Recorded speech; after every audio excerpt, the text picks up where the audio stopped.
Chapter 17, How an Accountability Partner Can Change Everything. We'll start from here, and let me start off the meeting by saying simply this.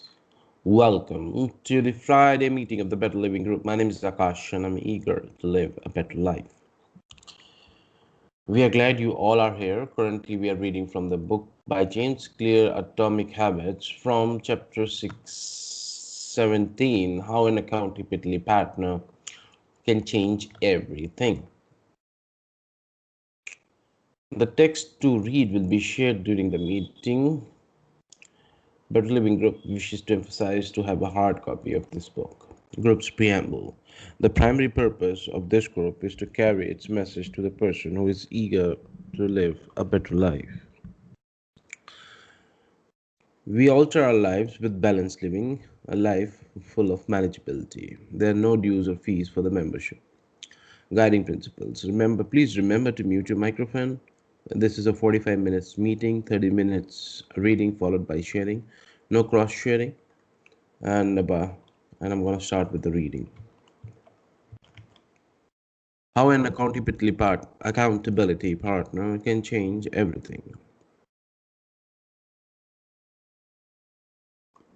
After serving as a pilot in World War II, Roger Fisher attended Harvard Law School and spent 34 years specializing in negotiation and conflict management. He founded the Harvard Negotiation Project and worked with numerous countries and world leaders on peace resolutions and hostage crises and diplomatic compromises. It was in the 1970s and 1980s, as the threat of nuclear war escalated, that Fisher developed perhaps his most interesting ideas. At the time, Fisher was focused on designing strategies that could prevent a nuclear war, and he had noticed a troubling fact. Any sitting president would have access to launch codes that could kill millions of people, however, would never actually see anyone die because he would always be 1,000 miles away. My suggestion was quite simple. Put that code number in the little capsule and then implant that capsule right next to the heart of a volunteer. The volunteer would carry with him a bag, heavy butcher knife as he accompanied the president. If ever the president wanted to fire the nuclear weapon, the only way he could do so would be for him to first, with his own hands, to kill one human being. The president says, George, I'm sorry, however, the tens of millions must die. He has to look at someone and realize what death is, what an innocent death is. Blood on the White House carpet, it's reality brought home. When I suggest this to friends in Pentagon, they said, My God, that's terrible. Having to kill someone would distort the president's judgment. He might never push the button. Throughout our discussion of the fourth law of behavior change, we have covered the importance of making good habits immediately satisfying. Fisher's proposal is an inversion of the fourth law: make it immediately unsatisfying. Just as we are more likely to repeat an experience when the ending is satisfying, we are also more likely to avoid an experience when the ending is painful. Pain is an effective teacher. If a failure is painful, it gets fixed. If a failure is relatively painless, it gets ignored. The more immediate and more costly a mistake is, the faster you will learn from it. The threat of a bad review forces a plumber to do a good job. The possibility of a customer never returning makes a restaurant create good food. The cost of cutting the wrong blood vessels makes a surgeon master human anatomy and cut carefully. When the consequences are severe, people learn quickly. The more immediate the pain, the less likely the behavior. When you want to prevent a bad habit and eliminate unhealthy behaviors, then adding an instant cost to that action is a great way to reduce their odds. We repeat bad habits because they serve us in some way, and that makes them hard to abandon. The best way I know to overcome this predicament is to increase the speed of the punishment associated with the behavior. There can be a gap between action and the consequences. As soon as actions incur an immediate consequence, behavior begins to change. Customers pay their bills on time when they are charged a late fee. Students show up to class when their grade is linked to attendance. We will jump through a lot of hoops to avoid a little bit of immediate pain. There is a course of limit of this. When you're going to rely on punishment to change behavior, then the strength of the punishment must match the relatively strength of the behavior it is trying to correct. To be productive, the cost of procrastination must be greater than the cost of action. To be healthy, the cost of laziness must be greater than the cost of exercise. Getting fined for smoking in a restaurant or failing to recycle adds consequences to an action. Behavior only shifts when the punishment is painful enough and reliably enforced. In general, the more local, tangible, concrete, and immediate the consequences, the more likely it is to influence the individual behavior. The more global, intangible, vague, or delayed the consequences, the less likely it is to influence the individual behavior. Thankfully, there is a straightforward way to end an immediate cause to any bad habit. Create a habit contract.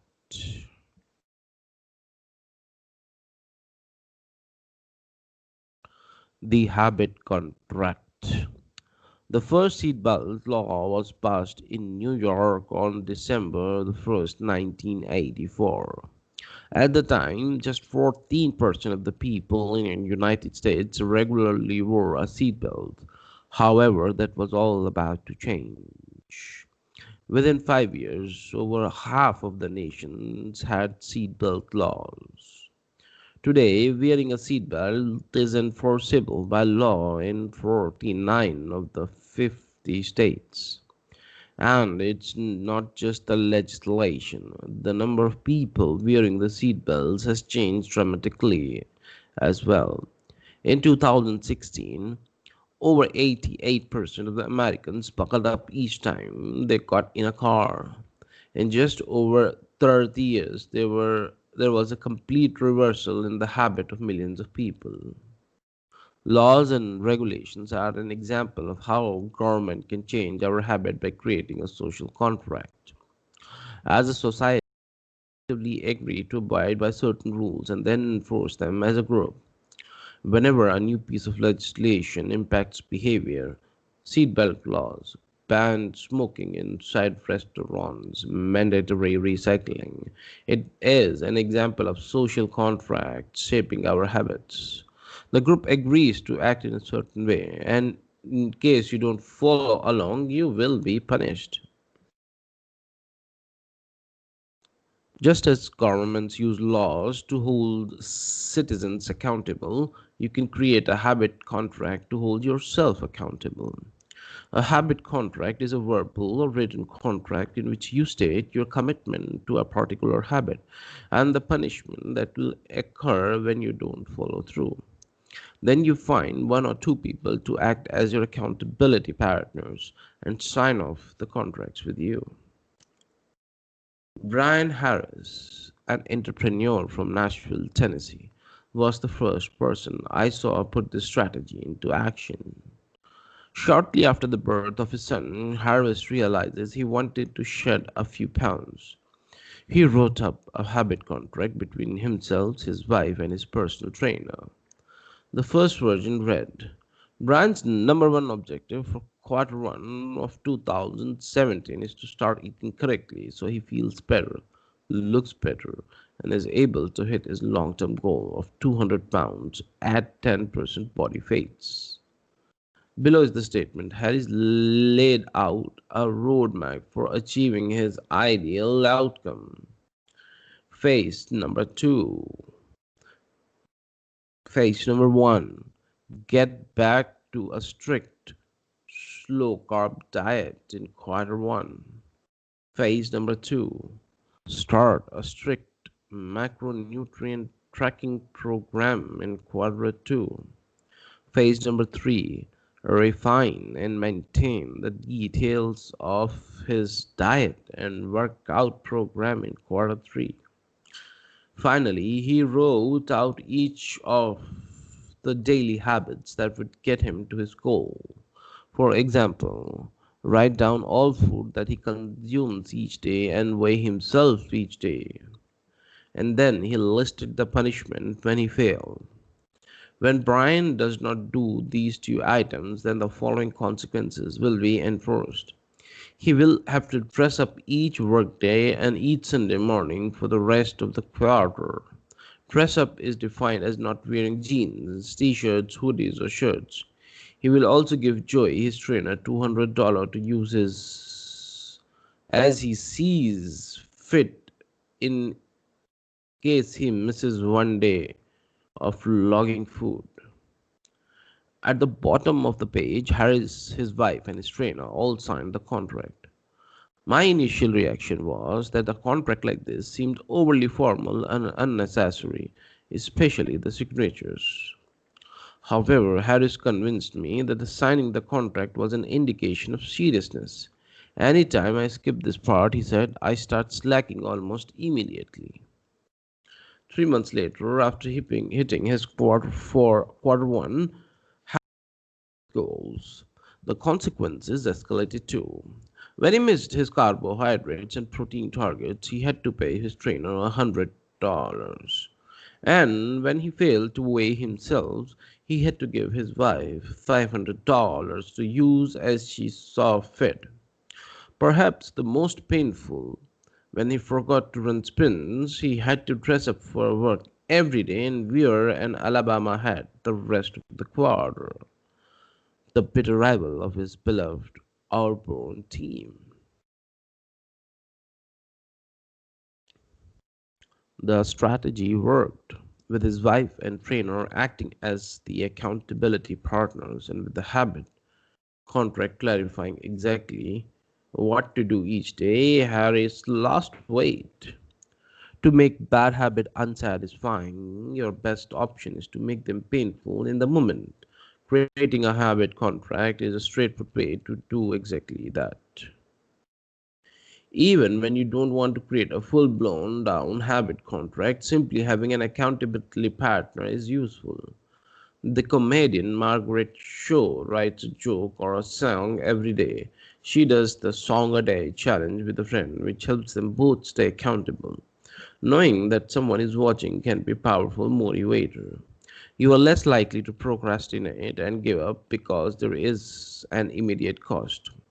When you don't follow through, perhaps they will see you as untrustworthy or lazy.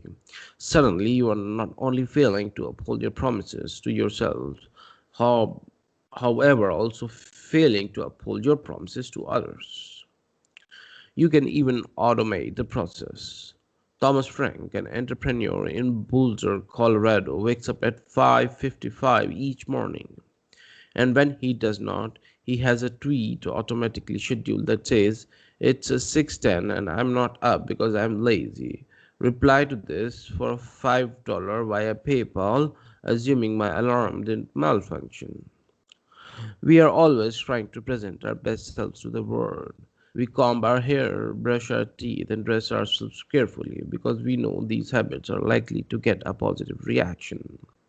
We want to get good grades and graduate from top schools to impress the potential employers and mates and our friends and families. We care about the opinions of those around us because it helps when others like us. This is precisely why getting an accountability partner or signing a habit contract can work so well. Chapter summary. The inversion of the fourth law of the behavior changes to make it unsatisfying. We are less likely to repeat a bad habit when it is painful or unsatisfying.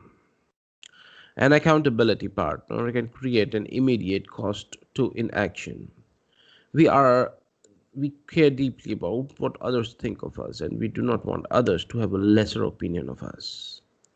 The habit contract can be used to add social cost to any behavior. It makes the cost of violating your promises public and painful. Knowing that someone else is watching you can be a powerful motivator. How to create a good habit? In the chart, the first law, make it obvious.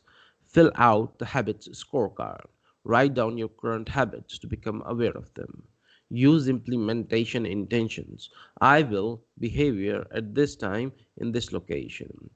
Third, 1.3, you will use habit stacking. After current habit, I will do this, a new habit. 1.4, design your environment. Make the cues of good habits obvious and visible. The second law, make it attractive. Use temptation building. Pair an action you want to do with an action you need to do. 2.2, join a culture where your desired behavior is the normal behavior. 2.3, create a motivational ritual. Do something you enjoy immediately before a difficult habit. The third law, make it easy. Reduce friction, decrease the number of steps between you and your good habit. 3.2, prime the environment. Prepare your environment to make future actions easier. 3.3, make master the decisive moment. Optimize the small choices that deliver the outsized impacts. 3.4, use the 2-minute rule. Downscale your habits until they can be done in 2 minutes or less. 3.5, automate your habits. Invest in technology and overnight purchases that lock in future behavior. The fourth law, make it satisfying. Use reinforcement. Give yourself an immediate reward when you complete your habit. 4.2, make doing nothing enjoyable when avoiding a bad habit. Design a way to see the benefits. 4.3, use a habit tracker. Keep track of your habit streak and don't break the chain. 4.4, never miss twice. When you forget to do a habit, make sure you get back on track immediately. How to break a bad habit. Inversion of the first law. Make it invincible. 1.5, reduce the exposure. Remove the cues of your bad habits from your environment. Inversion of the law. Second, make it unattractive. Reframe your mindset. Highlight the benefits of avoiding your bad habits. Inversion of the third law. Make it difficult. Increase friction. Increase the number of steps between you and your bad habits. 3.7, use a commitment device and restrict your future choices to the ones that benefit you. Inversion of the fourth law, make it unsatisfying. Get an accountability partner. Ask someone to watch your behavior. 4.6, create a habit contract. Make the costs of your bad habits public and painful.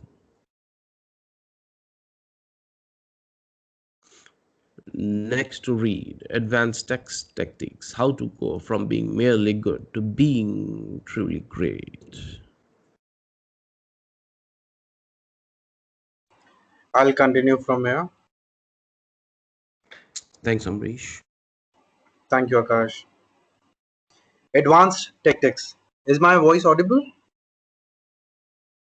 Yes, perfect. Okay. Advanced tactics. How to go from being merely good to being truly great. Chapter 18, the truth about talent. When genes matter and when they don't. Many people are familiar with Michael Phelps, who is widely considered to be one of the greatest athletes in history. Phelps has won more Olympic medals not only than any swimmer, but also more than any Olympian in any sport. Few people know the name Hikam El Guerrouj, but he was a fantastic athlete in his own right. El Guerrouj is a Moroccan runner who holds two Olympic gold medals and is one of the greatest middle distance runners of all time. For many years, he held the Olympic world record in the mile, 150 meters, 1500 meters, 2000-meter race at the Olympic Games in Athens, Greece in 2004. He won gold in the 1500-meter and 5000-meter races. These two athletes are widely different in many areas. For starters, one competed on land and the other in water. But most notably, they differ significantly in height. Olgueros is 5 feet 9 inches tall. Phelps is 6 feet 4 inches tall. Despite this 7-inch difference in the height, the two men are identical in one respect. Michael Phelps and Hickam Olgueros wear the same length inseam on their pants. How is this possible? Phelps has relatively short legs for his height and a very long torso, a perfect build for swimming. Olgueros has incredibly long legs and short upper body, an ideal frame for distance running.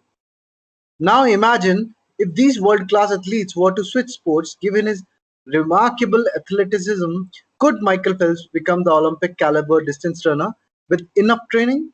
It is unlikely. At peak fitness, Phelps weighed 194 pounds, which is 40% heavier than Olgueros, who completed at an ultra-weight 138 pounds. Taller runners are heavier runners. An extra pound is a curse when it comes to distance running.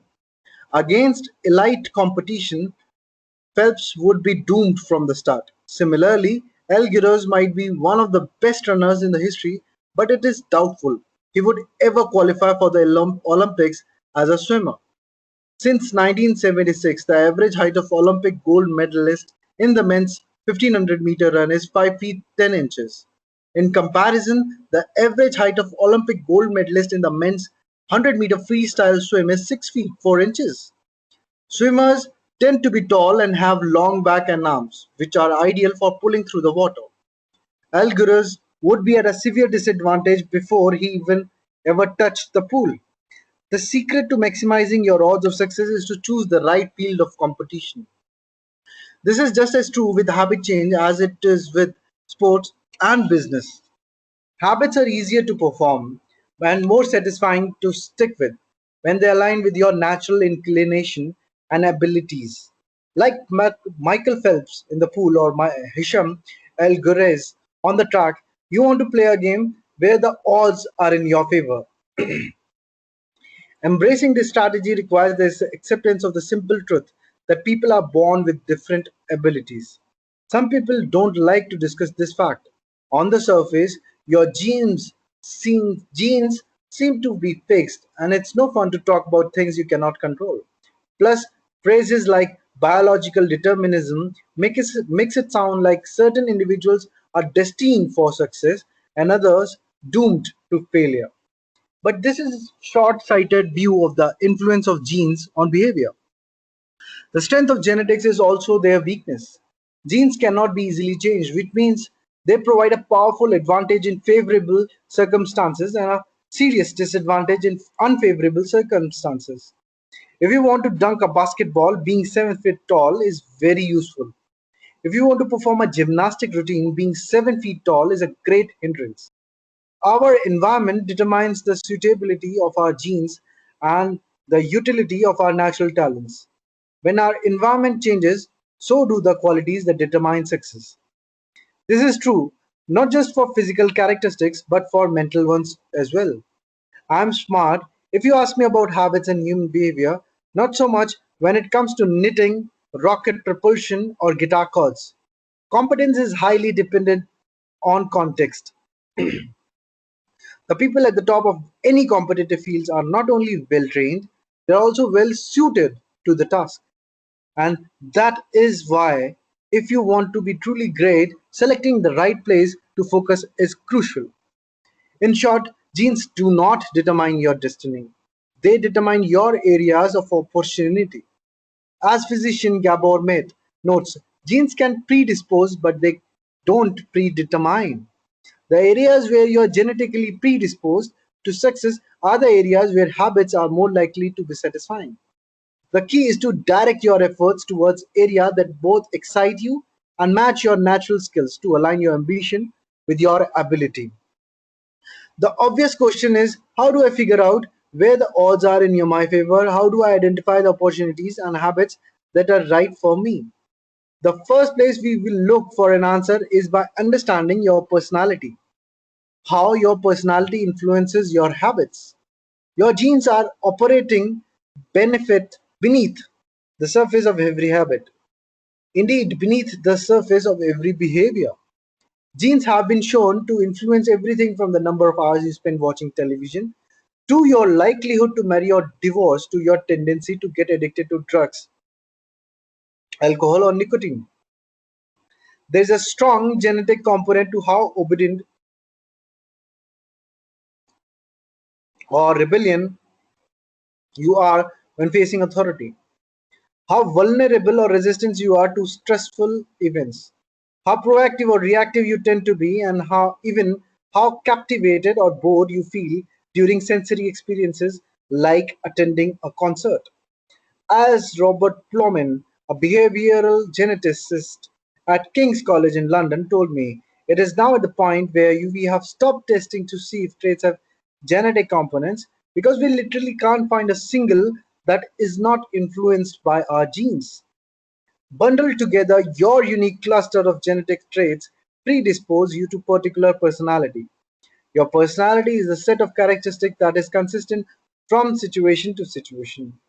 The most proven scientific analysis of a personality trait is known as the Big Five, which breaks them down into five spectrum of behavior.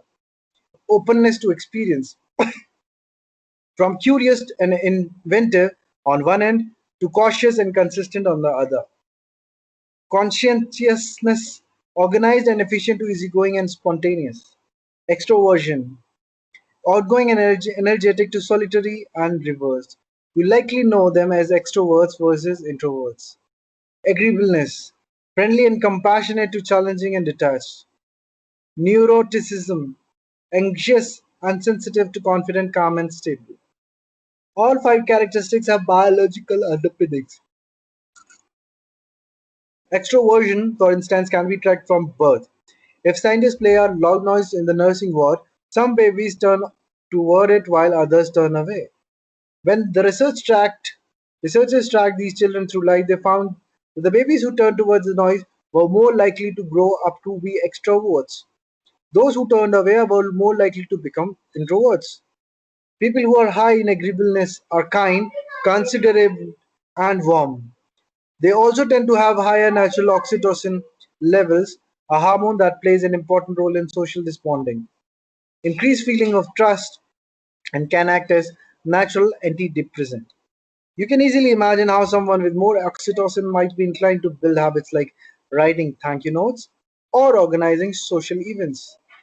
As a third example, consider neuroticism, which is a personality trait all people possess to various degrees. People who are high in neuroticism tend to be anxious and worry more than others. This trait has been linked to hypersensitivity of the amygdala, the portion of the brain responsible for noticing threats. In other words, people who are more sensitive to negative cues in their environment are more likely to score high in neuroticism. Our habits are not solely determined by our personalities, but there is no doubt that our genes nudge us in certain direction. Our deeply rooted preference makes certain behavior easier for some people than for others. You don't have to apologize for these differences or feel guilty about them, but you do have to work with them. A person who scores lower on conscientiousness, for example, will less likely to be orderly by nature and may need to rely more heavily on environment design to stick with good habits. As a reminder for the less conscientious leaders among us, environment design is strategy we discussed in chapter 6 and 12. The takeaway is that you should build habits that work for your personality. People can get ripped working out like bodybuilder, but if you prefer cycling or rowing, then shape your exercise habit around your interest. If your friend follows a low carb diet but you find that low fat works for you, then more power to you. If you want to read more, then don't be embarrassed if you prefer steamy romance novels over non-fiction. Read whatever fascinates you. You don't have to build the habits everyone tells you to build. Choose the habit that best suits you, not the one that is most popular. There is a version of every habit that can bring you joy and satisfaction. Find it. Habits need to be enjoyable if they are going to stick. This is the core idea behind the fourth law. Tailoring your habits to your personality is a good start, but this is not the end of the story. Let's turn our attention to finding and designing situations where you are at a natural advantage. How to find a game where the odds are in your favor. Learning to play a game where the odds are in your favor is critical for maintaining motivation and feeling successful. In theory, you can enjoy almost anything. In practice, you are more likely to enjoy the same thing that come easily to you. People who are talented in particular or area tend to be more competent at that task than praised for doing a good job. They stay energized because they are making progress where others have failed. And because they get rewarded with a better pay and better opportunities, which not only makes them happier, but also propels them to produce even higher quality work. It's a virtuous cycle. Pick the right habit and progress is easy. Pick the wrong habit and life is a struggle. How do you pick the right habit? The first step is something we covered in the third law: make it easy. In many cases, when people pick the wrong habit, it simply means they picked the habit that was too difficult. When a habit is easy, you are more likely to be successful. When you are successful, you are more likely to feel satisfied. However, there is another level to consider. In the long term, if you continue to advance and improve, any area can become challenging. At some point, you need to make sure you are playing the right game for that skill set. How do you figure that out? The most common approach is trial and error. Of course, there is a problem with this strategy. Life is short. You don't have to date every eligible bachelor or play every musical instrument. Thankfully, there is an effective way to manage this conundrum, and it is known as explore exploit trade off. In the beginning of the new activity, there should be a period of exploration. In the relationship, it's called dating. In college, it's called the liberal arts. In business, it's called the split testing. The goal is to try out many possibilities, research a broad range of ideas, and cast a wide net. After this initial period of exploration, shift your focus to the best solution you have found, but keep experimenting occasionally. The proper balance depends on whether you're winning or losing. If you're currently winning, you exploit. If you're currently losing, you continue to explore. In the long run, it is probably most effective to work on the strategy that seems to be deliver the best results around 80 to 90% of the time, and keep exploring with the remaining 80 to 10 to 20%. Google famously asked employees to spend 80% of the work week on their official job and 20% on the projects of their choice, which has led to the creation of blockbuster products like AdWords and Gmail. The optimal approach also depends on how much time you have. And if you have a lot of time, like someone at the beginning of their career, it makes more sense to explore because once you find the right thing, you still have a good amount of time to explore it. If you are pressed for time, say as you come up on the deadline for a project, you should implement the best solution you have found so far and get some results. Explore different options. There are a series of questions you can ask yourself to continually narrow in on the habits areas that will be the most satisfying to you. Now here I would like to stop and pass. Thank you.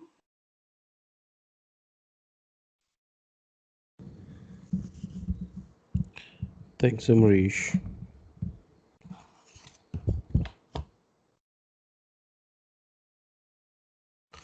What feels like fun to me, what works for other. The mark of whether you are made for a task is not whether you love it, but whether you can handle the pain of the task easier than most people. When you are enjoying yourself while other people are complaining, the work that hurts you less than it hurt others is the work you are made to do. What makes me lose track of time? Flow is the mental state you enter when you are so focused on the task at the hand that the rest of the world fades away. This blend of happiness and peak performance is what athletes in performance experience when they are in the zone. It's nearly impossible to experience a flow of state and not to find the task satisfying at least to some degree. Where do I get the greater return than of the average person? We are continually comparing ourselves to those around us, and a behavior is more likely to be satisfying when the comparison is in our favor. When I started writing at jamesclear.com, my email list grew very quickly. I wasn't quite sure what I was doing well. However, I knew that the result seems to be coming faster for me than for some of my colleagues, which motivated me to keep going. What comes naturally to me? For just a moment, ignore what you have been taught, ignore what society has told you, ignore what others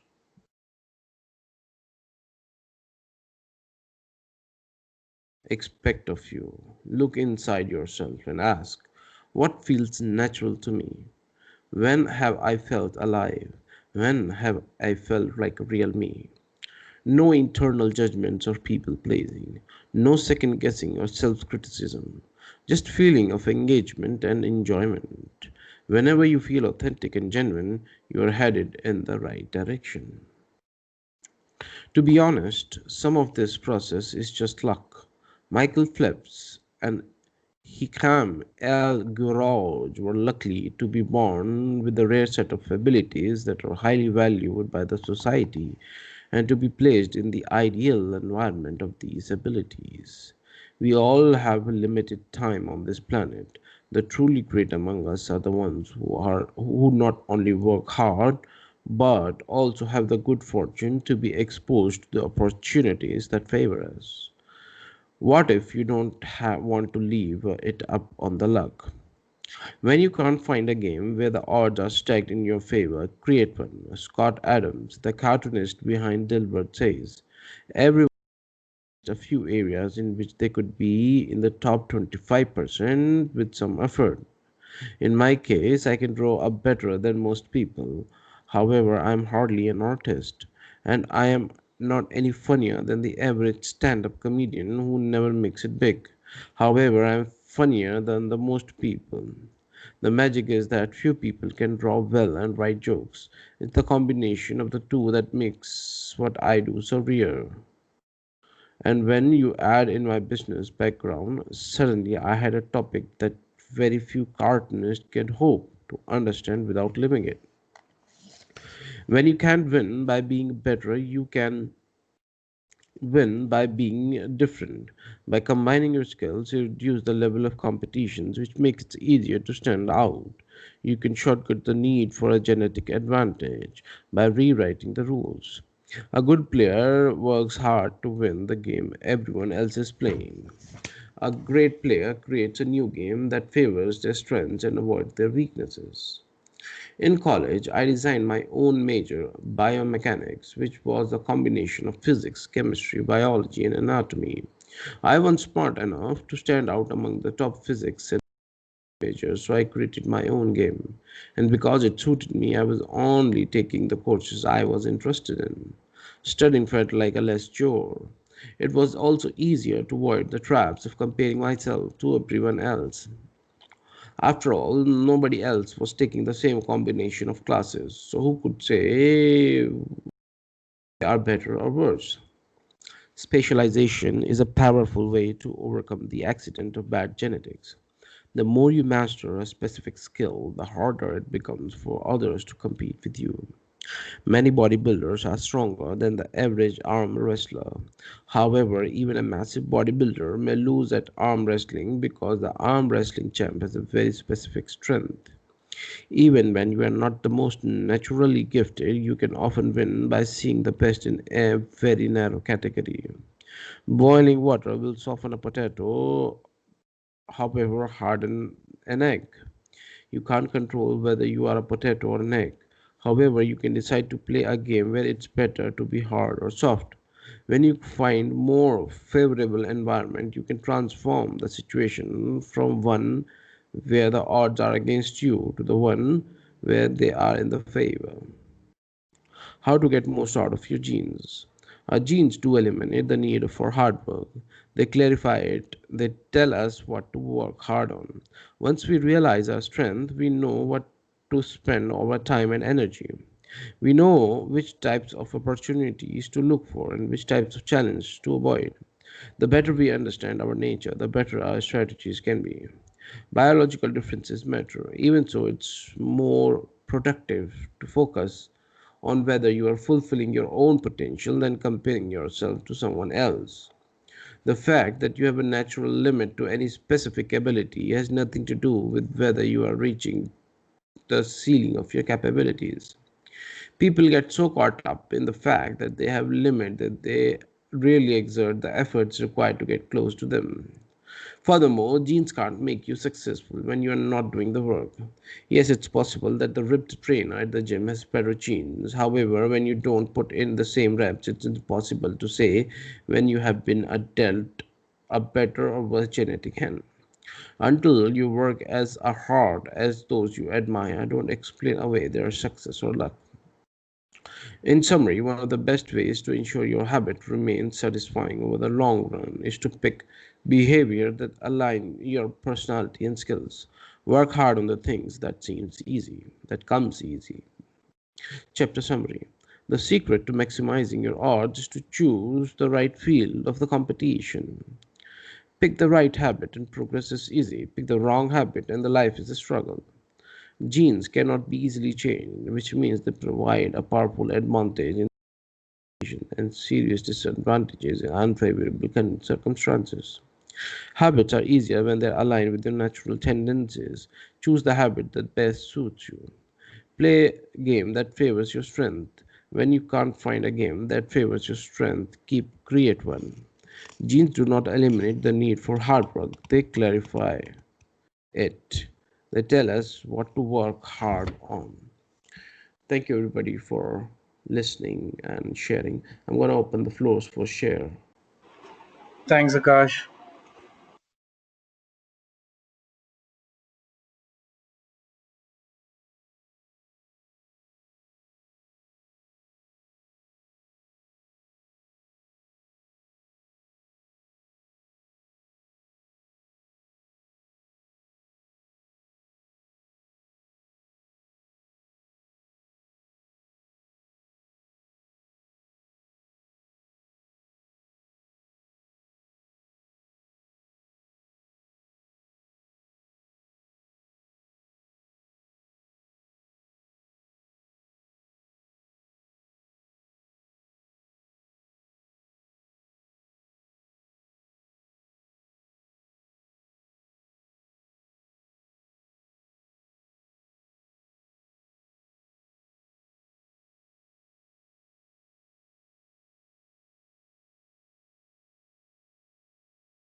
Okay, my name is Akash and I'm eager to live a better life.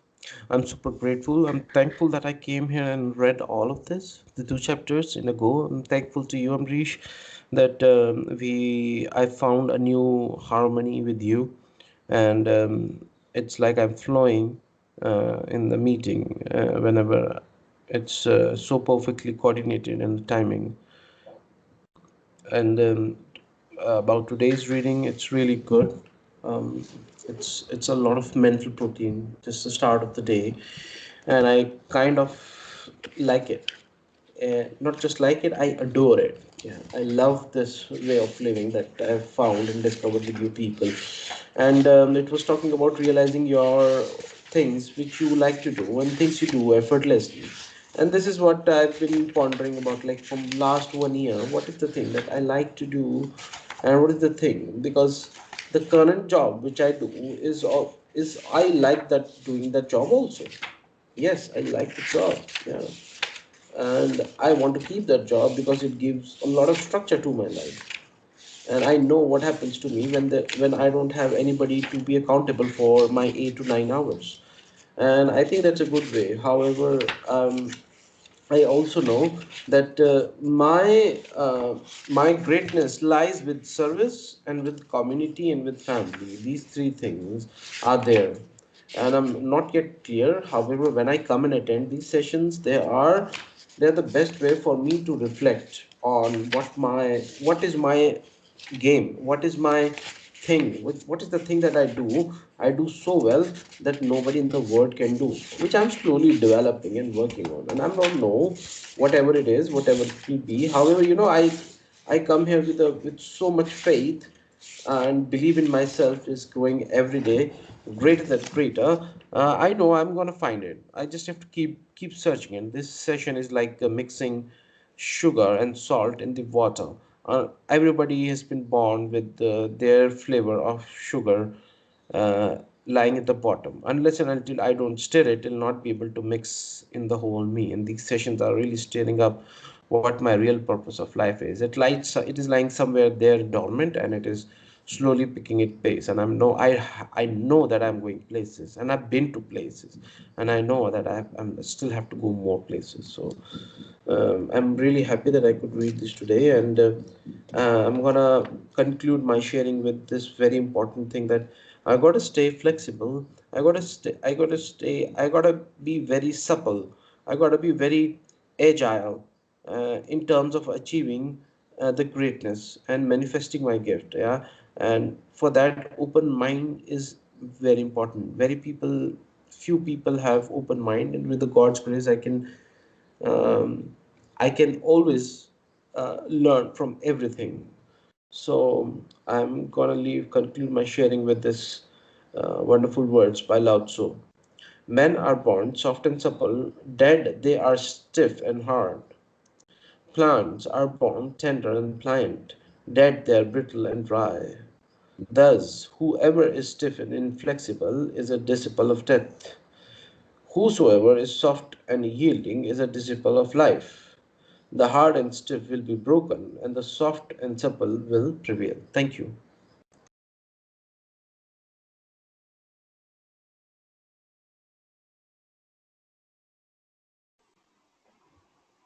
Thanks, Akash. So I would like to share. It was another gem in our reading session where the author beautifully explains that not every field is for you. You cannot shine in every other field. You have some abilities and you can shine in that field. Like, for example, the author beautifully explains between the runner and Michael Phelps, Moroccan runner, and the Michael Phelps, the swimmer. Their attributes, their physical attributes are different, which helps them in winning over their sports. Just like that, we all have some abilities. I do have my ability of helping people, of solving problems. I'm a problem solver. I like to solve the problems. I like to be in the problems. Then only I'll be able to thrive. I do have one quote that give me a monotonous life, I will die the day. And give me challenges, I will thrive every day. So, yep, that is my motto. That is my mantra that I have been living until today. And yes, until my life. Yes, and author also says that you have ample amount of time in your life to explore, be it using the trial and error or exploration just by giving some time and finding out which suits the best for you. So, the more I'm trying to learn about my life, how I can accomplish more, and yes, it is a great platform to discuss, to learn, to understand ourselves. So, thank you so much for organizing on a regular basis. Thank you so much. I'm really grateful to you and this community and this group. Thank you. Thanks, Amrish. Thank everybody who's come, shared, and listened.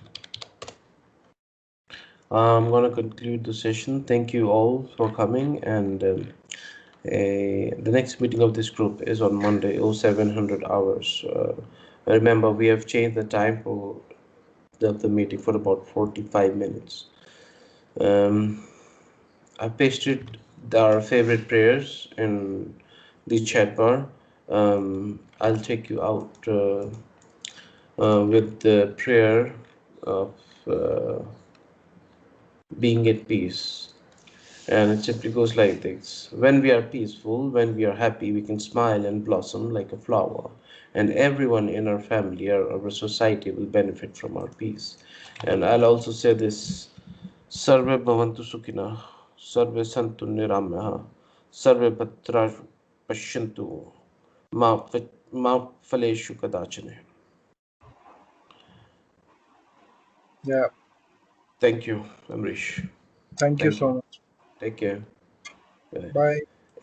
Yeah, and we our last session has received somewhere around 10 views. Ah, that is great. So it's just a starting. Literally. And I'm not doing it for the views. I'm doing it for the legacy and making work as an asset. I mean, in future, when you want to show, when you want to see that, wow, it just like just only for not for any views or any promotion. It's like Do one thing. Do one thing. Can we create a playlist?